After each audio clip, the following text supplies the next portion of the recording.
Good morning. My name is Grace Cimaszewski, and today I'd like to talk to you about our paper on how effective is multiple-vantage-point domain control validation. I've had the privilege of doing this work with my collaborators at Princeton, Birge-Lee, Liang, Wang, Jennifer Rexford, and Prateek Mittal. So, TLS certificates underpin encryption and trust on the internet today. These certificates are given out by certificate authorities whose job it is to establish a binding between a public key and a domain name through a process known as domain control validation. However, this process to bootstrap trust itself involves insecure channels, namely DNS and HTTP.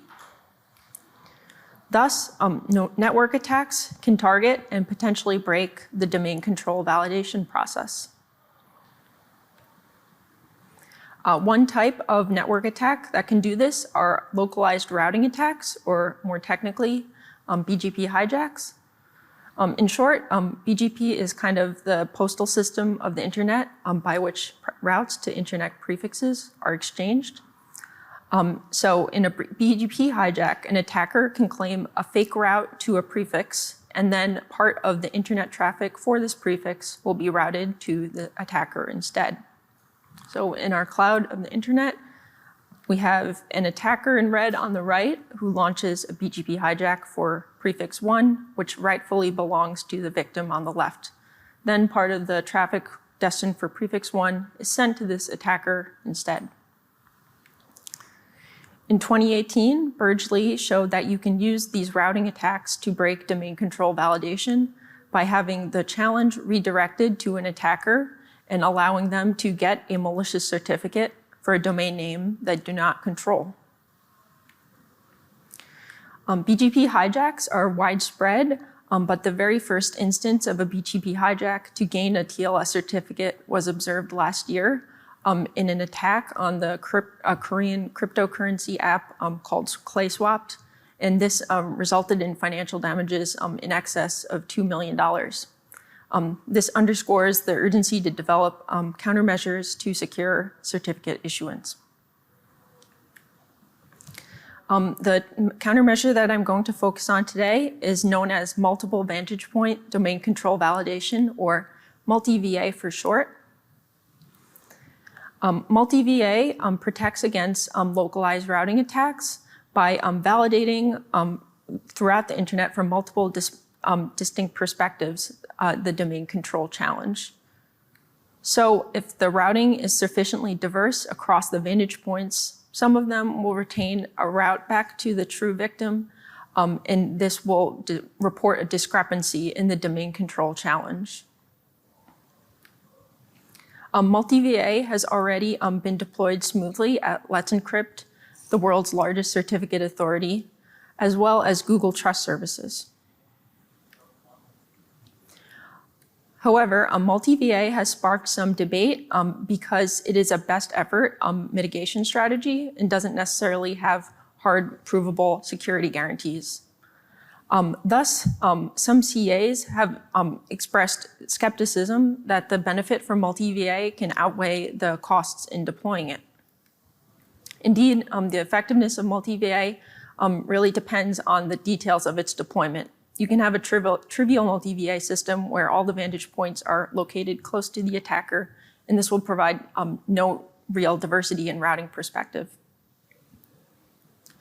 Thus, we try to answer the question, how effective is multiVA deployment in practice? We do this through two main contributions.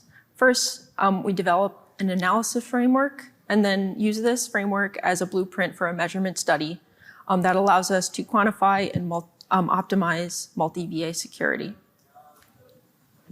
So first, I'll touch on our main contribution of the analysis framework. This framework goes beyond the state-of-the-art in BGP modeling by incorporating a number of real-world routing factors into the estimation of resilience. Namely, we take into account the increased attack surface introduced by DNS, as well as the attack mitigating effect of RPKI in the extent of its current deployment today. This allows us to build up a more detailed model of multiVA's resilience to localized network attacks. First, I'll touch upon the DNS attack surface.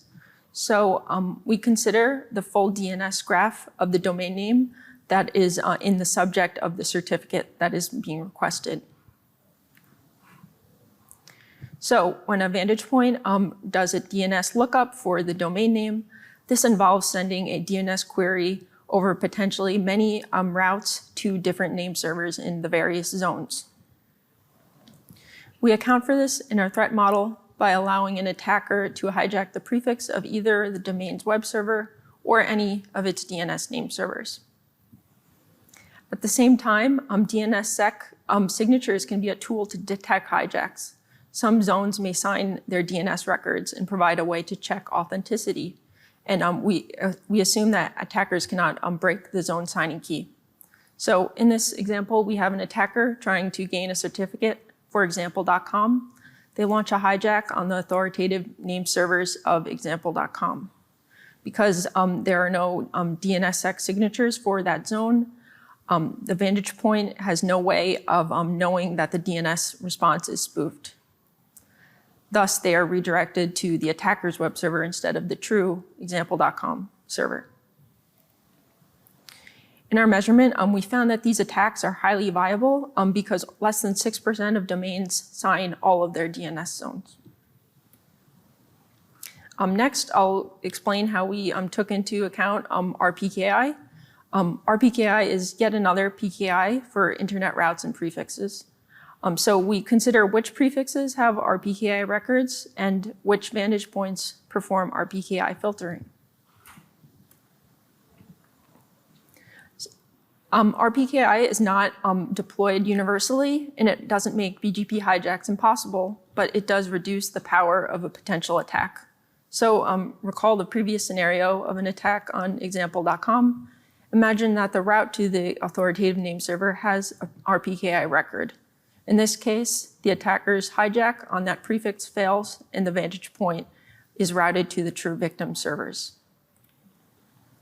In our measurement, we found that RPKI goes a great way to counterbalance the additional DNS attack service because popular DNS providers adopt RPKI at a higher rate than the rest of the internet.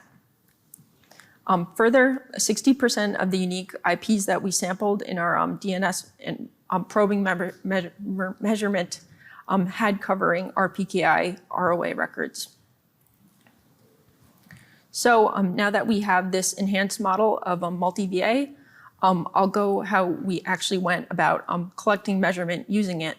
And we focused on Let's Encrypt's deployment of multiVA.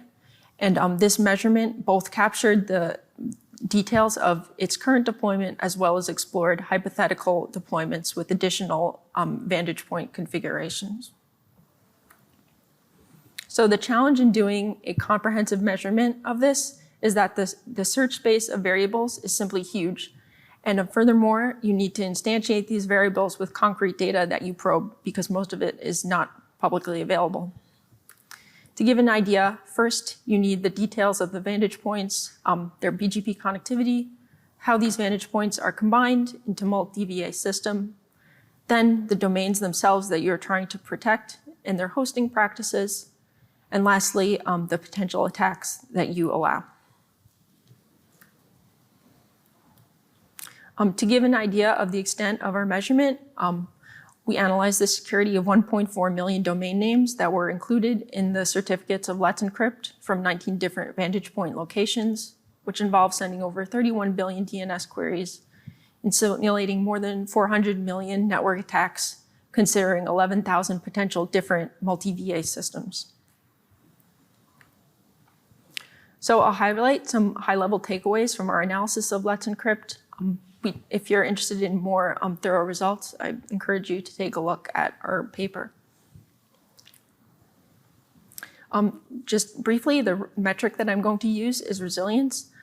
Think of this as the proportion of attackers that could not gain a certificate for a domain. So higher resilience is desirable. And in this inverted CDF, where the proportion of domains on the bottom and resilience on the y-axis, First, we see that DNS is a really potent attack vector for these types of BGP hijacks on certificate issuances. So this attack surface uncovers that almost 20% more attackers could succeed in gaining a cert for the median domain than previous estimations calculated. This really underlines the need for more usage of DNSSEC.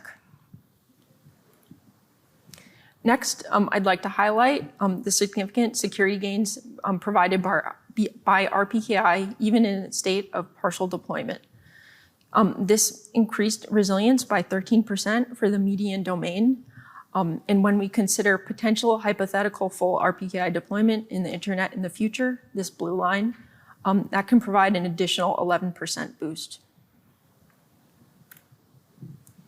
Lastly, I'd like to underline the security benefit provided by multiVA in its current state at Let's Encrypt today. So multiVA provides almost 35% increase in resilience to these network attacks compared to using a single vantage point. And without multiVA, over 45% of attackers could hijack a cert for half of the domains that we sampled. Already, our work has had impact in the real Web PKI. So currently, there's a draft of a ballot proposal to require multiVA as a required baseline requirement at the CA Browser Forum, which is the governing body for certificate authorities and browsers. And they've used our work as support for some of the requirements that they're considering. For example, geographic diversity of the vantage points.